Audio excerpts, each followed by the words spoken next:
Thank you, sir, for the kind words. And I'm going to ask the two most important questions in this pandemic. First, am I audible? Yes, sir. And second, is my slides visible? Yes. And the third, least important, is when this damn thing will end. Nobody knows the answer for that. And is there going to be a vaccine available soon for this? I don't think anybody knows the answer for that. Okay, so we'll start this. So I'm the opening batsman right now, and with IPL coming up, I'm sure this is going to be a MI versus CSK kind of a schedule. I have been asked to speak about molecular diagnosis of lung cancer, selection of test types, and importance of liquid biopsy. So by and large, I have been asked to eliminate any pathologist from the competition here. And my disclosures here are that I'm a Delhiite, and as Delhiite, we were very well prepared for all the COVID which was going to come before, because in November 2019 we had so much of pollution in Delhi that we started wearing masks over there. We also had the odd even policy going on over there. Then in January 2020, we had a lot of smog coming up in Delhi. So again, we used to wear the mask. And then, then we had obviously the COVID era in which we wore mask, and you can see us the attire right now also. In spite of that, Delhi is right now peaking up with COVID. And I urge all of you to stay safe wherever you are. So the outline of my talk, I have divided my talks into two parts. One is going to be molecular diagnosis. That is what test do we select. The second is going to be about liquid biopsy. It's not going to be that equal a talk. It's going to be slightly unequal talk actually. So let's start the journey. I would always want to, start from the start, and let's see how did it really start. So let's talk about the preferred tissue site. I mean, there's something which people don't really cover over here. Should we take a biopsy from the primary? Should we take a biopsy from the secondary? I mean, that is one thing, if you have a lymph node, or if you have liver mets, or if you have a lung mass, which is there, what is more preferred? So in my opinion, and what is the literature actually says over here, that any biopsy is okay, whether it is a CT guided biopsy or a bronchoscopic biopsy or a pleural effusion cytology cell block is okay, a lymph node biopsy is okay, thoracoscopic pleural biopsy is okay. As long as do you do a biopsy, it is absolutely okay. What is not okay actually is a bone biopsy. So you need to now look at all the things. A bone biopsy is not okay, because if you do a bone biopsy, you have to decalcify the tissue. Now anytime you decalcify the tissue, you can have a DNA and RNA gets denatured, and your test won't come as properly. So if you send a bone biopsy for EGFR or a NGS, whatever your lab may say, please don't take the reports in the correct way, and they have to be taken with a pinch of salt. Okay, not with a pinch of salt, like Dr. Govind Babu says, a truckload of salt. Good evening, Dr. Govind Babu sir, how are you? uh, then a pleural fluid cytology only without the cell block. So you have a massive effusion, you have taken out cytology only, you have not centrifuged it, you not spun it, it's without a cell block, not done. You need to have a cell block so that you convert into a biopsy. Only FNAC in today's 2020 era is also not accepted actually. So now, how do you diagnose lung cancer? Why do we need to diagnose lung cancer? Because that's a very famous book, and I'm sure most of you would have read over. Most of you would have read it, or gone through it. And it's Know Your Enemy. And all the married men will definitely agree with me. And Anjali, I think you also will agree with me that you should know your enemy, so that you know the bad points and the good points about the person, and you should know your enemy, and this is COVID virus also actually. So, what are the goals of lung cancer diagnosis in 2020 is to know your enemy. You should know the strengths of your enemy, you should know the weakness of your enemy. So, the most important thing is you should have confirmed the histological diagnosis. Yes, but the more important word here is you should do a minimal IHC. You are not going to use a maximum IHC and save the tissue so that you can use more molecular testing. Molecular testing, you have level 1 testing, you have level 2 testing, you have NGS. I'll come to that. So the goals of testing in 2025 is going to be to do more and more with less and less, until eventually you can do everything with nothing. I mean, that is what it's going to be in 2025. But in 2020, you need to have a histopathological diagnosis. You need to have more tissue for molecular diagnosis, so that you can achieve more and more better care for your patients. So again, post lunch session, I think everybody, and post prayer session on a Friday, just to get everybody's thing together. That's a slide which is there, which says, if you have a small biopsy, and most of us in lung cancer, in 90% time, you'll have a small biopsy. Don't do IHC. You can don't do 8 IHC markers. You don't require it. So first of all, see if there. So look at this over here. See if you have glandular differentiation of mucin present. If you have this glandular differentiation of mucin, it is a non-small cell carcinoma, adenocarcinoma. You don't need to do IHC. If you have keratin pearls or intracellular bridges over there, it's a squamous cell carcinoma. So if you have these two on the left of your screen, you don't need to do further IHC markers. And I'm putting it on record, and that's not my statement. That's what ISCLC actually says, that if these two criteria are absent, that is, if there is no gland formation, there is no mucin formation, there is no keratin pearls, then you do IHC. And what IHC do we do? We don't do a 10 marker IHC. We don't do anything. We do a 2 marker IHC. Do a P40, do a TTF1. If P40 comes positive, it's a squamous cell carcinoma. If TTF1 comes positive, it is adenocarcinoma. If both are negative, it is a NOS. So again, I'll repeat, histopathology, pathologist is a king. Look at the histopathological diagnosis. Look at whether you have a glandular differentiation. If it's there, it's adenocarcinoma. If there are some keratin pills, it is going to be a squamous cell carcinoma. If both of them are absent, you're not able to make sure, do TTF1, do P40. TTF1 comes positive, it's an adenocarcinoma. P40 comes positive, it's a squamous cell carcinoma. Nothing comes positive, it is NOS. That's the most important way to minimize the misuse of IHC, as we may call it over here. And this is what a report which I was showing you, and this is from Rajiv Gandhi, which says in 2015, this is a report which says it's a non-small cell carcinoma, adenocarcinoma, with the solid acinar pattern with numerous singlet ring cells also evident. And that's the only thing which you want. If you have singlet ring cells, if you have solid acinar pattern, you don't need to do IHC markers. And in today's era, people will actually thought, when the pathology report comes, and you heave a sigh of relief when your doctor tells you it's not COVID, but it's cancer. So you say, it's okay, cancer we will handle, COVID we cannot handle. So that's the state COVID has reduced us to in 2020. So now that you have, so now we have diagnosed somebody to have a adenocarcinoma. So again, we got a biopsy done, biopsy from any site of the tissue, primary or secondary. You get histopathology. If it comes as adeno or squamous, we are absolutely okay. You can't do anything, then you do P40 DTF1. Now let us say if you have diagnosed to have adenocarcinoma, there's something which I call as the essential criteria. There is something which I call as a desirable criteria. So the essential biomarkers that you need to send in today's world is EGFR, ALK, ROS, BRAF, and PDL1. And the desirable criteria which you have to send is KRAS, HER2/neu, RET, MET, everything else. Now my feeling is next time when we come to Bangladesh and have a lovely food over there, probably RET, HER2, and MET will also go into the essential criteria. I'll again give an example. So essential criteria is, if you have a lung cancer meeting, you need to have Dr. Govind Babu in the meeting. He's an essential guy. Desirable could be, you can have me and Anjali also over there, but that's not essential. So right now it's EGFR, ALK, ROS, BRAF, PDL1, which are the essential criteria. The desirable criteria could be the other markers, and we will come to that further. That's the NCCN guidelines of 2020, which again says what I have just said. EGFR, ALK, ROS, BRAF, and PDL1 are the essential criteria, and they are not really the they're not really the they are the essential criteria, and the remaining everything is a desirable criteria.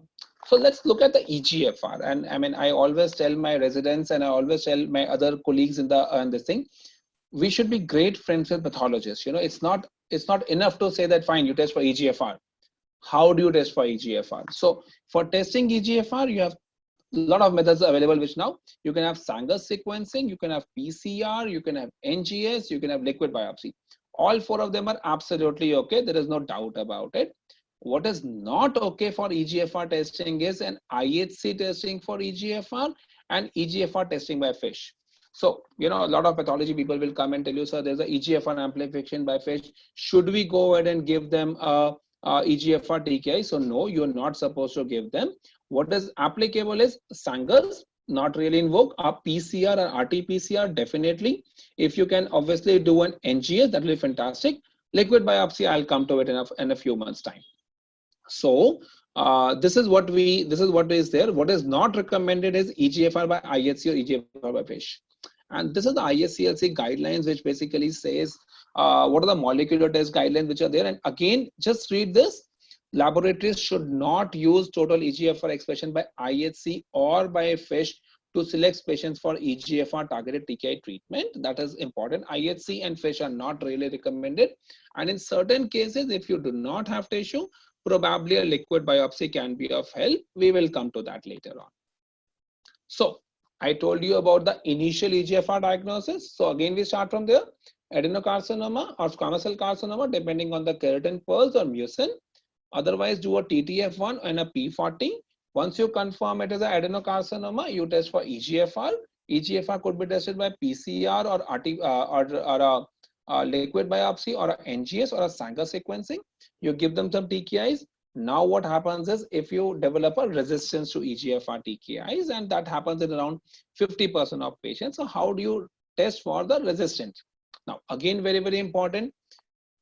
In the acquired resistance to EGFR TKI, you basically do a liquid biopsy first. A liquid biopsy could be done by either a COBAS or a ddPCR method.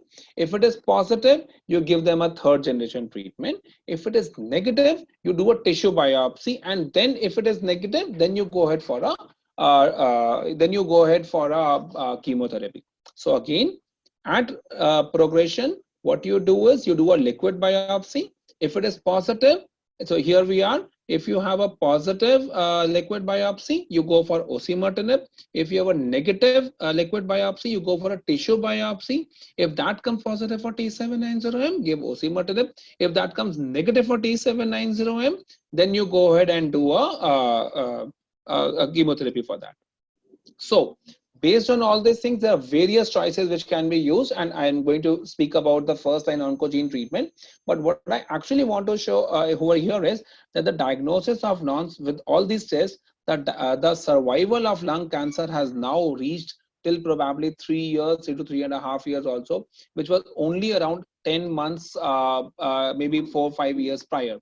So that's only happened because of the great development in the diagnosis of EGFR mutant non-small cell lung cancer. And this is one of our patients. He was diagnosed in 2015, took some TKIs, did great.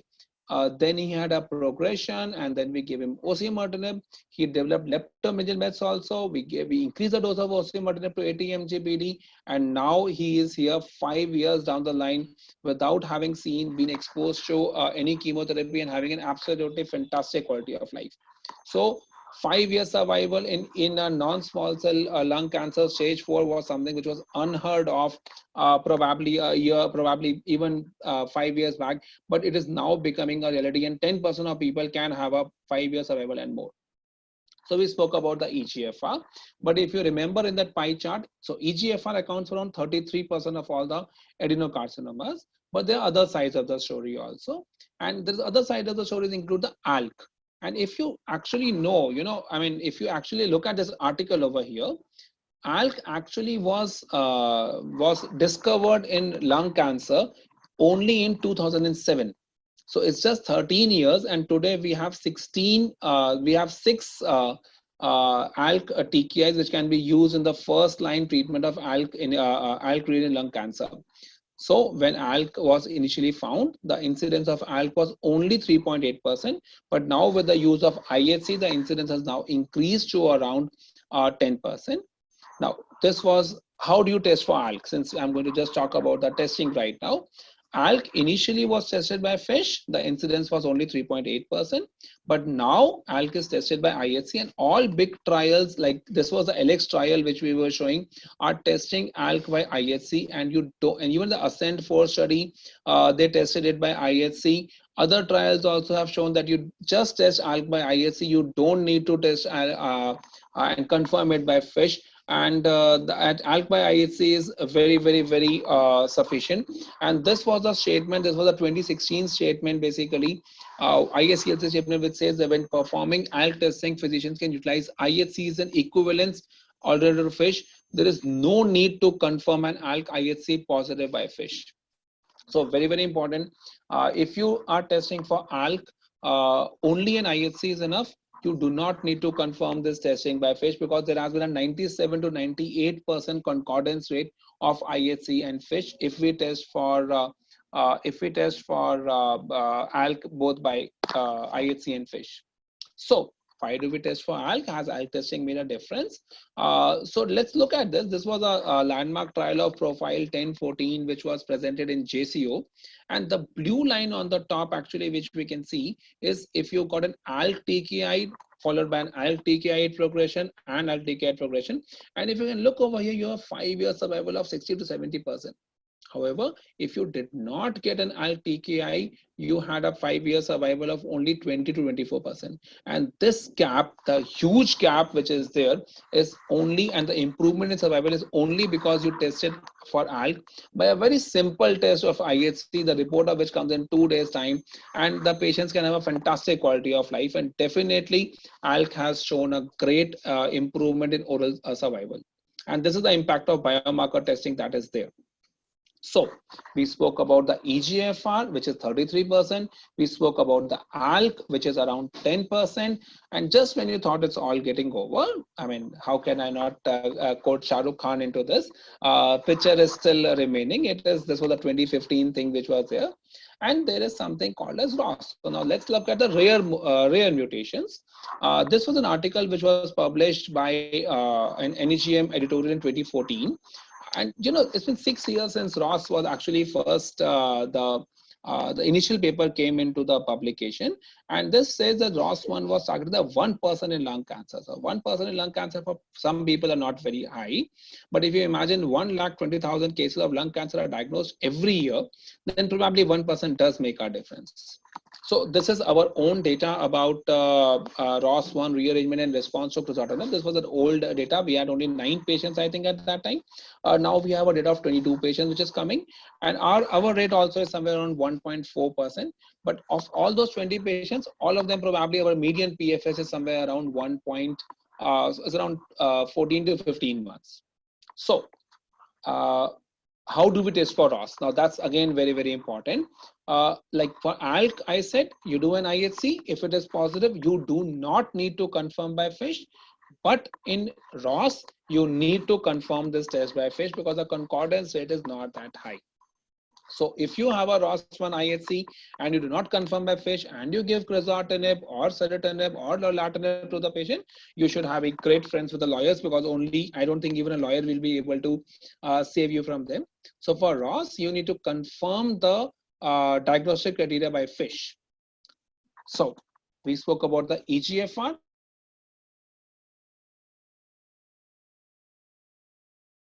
EGFR 33%, ALK 10%, ROS 1%, and it keeps getting, because there are other oncogene addictions driven in lung cancer. Now these were the essential criteria, and now we have NTRK fusion genes which are there. We have HER2 new mutations, we have RET fusion genes, we have BRAF mutation genes, and I'm going to come to them when I speak to you about the treatment of lung cancer actually.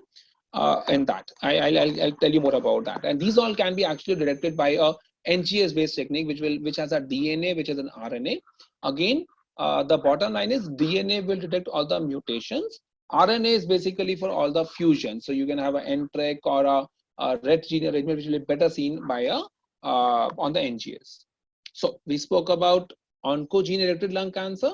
Now let's look about the molecular role of molecular pathology in non-oncogene directed lung cancer. Is there any hope for them? If somebody is all EGFR ALK cross negative, is there a hope? Yes, there is an hope, and that is called as immunotherapy. And I'm sure Dr. Govind Babu is going to give a fantastic lecture about immunotherapy tomorrow morning. And that is what immunotherapy does. So how do we select our patients for immunotherapy? The most important biomarker, although not a very complete relevant biomarker, is a PD-L1. And even NCCN guidelines basically say that you should do PD-L1 testing along with EGFR ALK ROS in non-small cell lung cancer. Now, again, very, very important is PDL1 testing, you should know what assay to test. So it's not that if you do a 22C3 assay and a Ventana platform and you can then use nivolumab, because we have found out there's a discordance between a lot of things. So when you order for PDL1, there are three things that you need to know. One, whether you are looking at tumor cells or you're looking at the immune cells or looking at the CPS. So the bottom line is, in lung cancer, you look at only tumor cells. You do not look at the combined proportions for the CPS. If you're using atezolizumab, then you look at the immune cells also. But generally, lung cancer, you basically look at the tumor, the TPS score basically. This is a busy slide which basically says there are all these four PDL1 antibodies were compared, and what they basically found out was 22C3, SP263, and 288 were comparable. However, SP142 detected lesser. So this green one actually is SP142.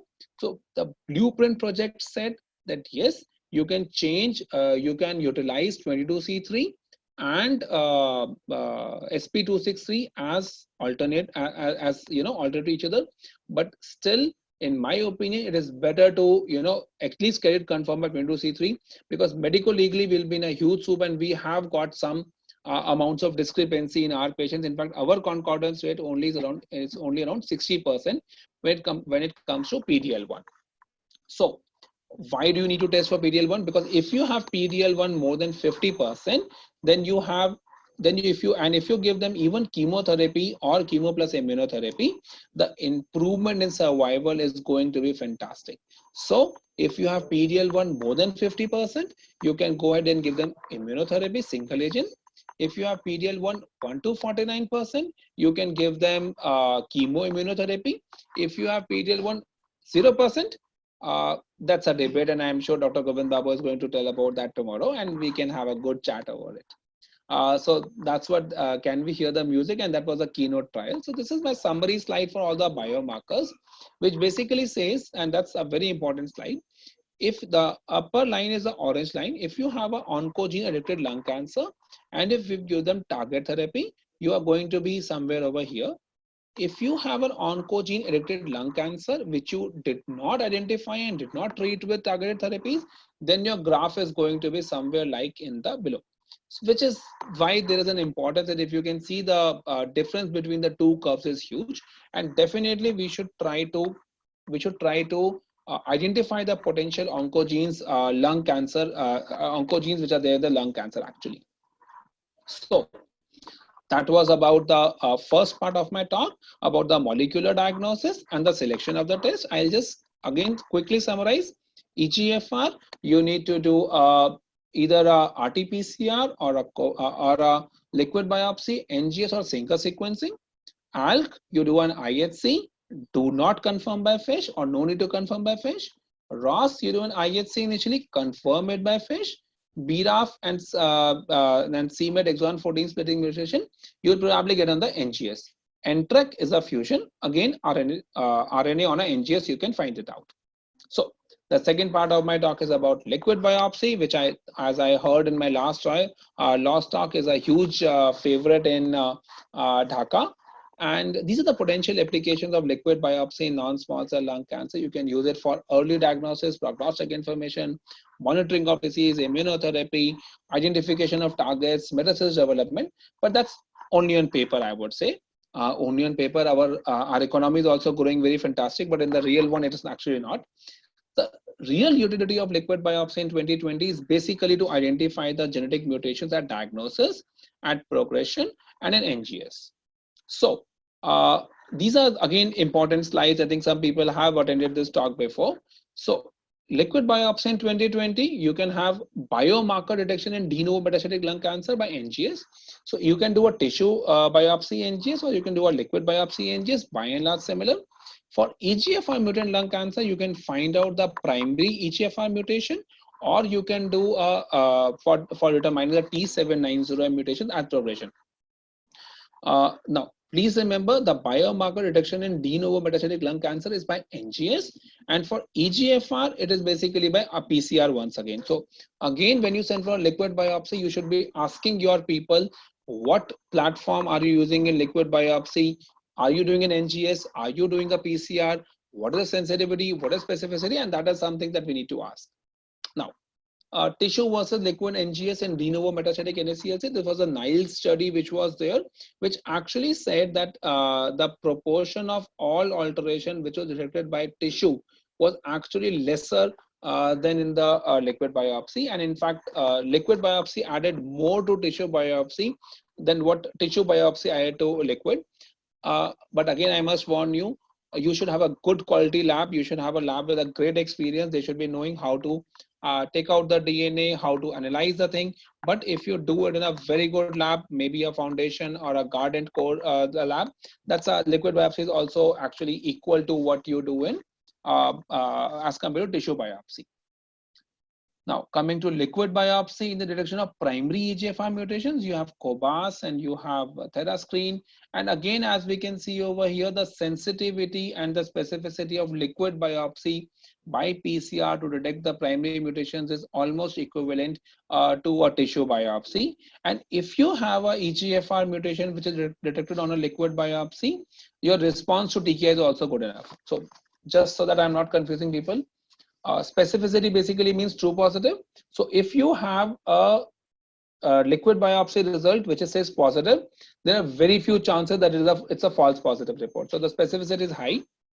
But if you have a negative report on liquid biopsy, you need to confirm it by a tissue biopsy. So if somebody says that your liquid biopsy is positive, it is positive. But if somebody says your liquid biopsy is negative, then probably you need to go back ahead and again do a tissue biopsy and then confirm it on that. So that's the bottom line, and that's the the rule of the thumb as far as the tissue biopsy and liquid biopsy story is concerned.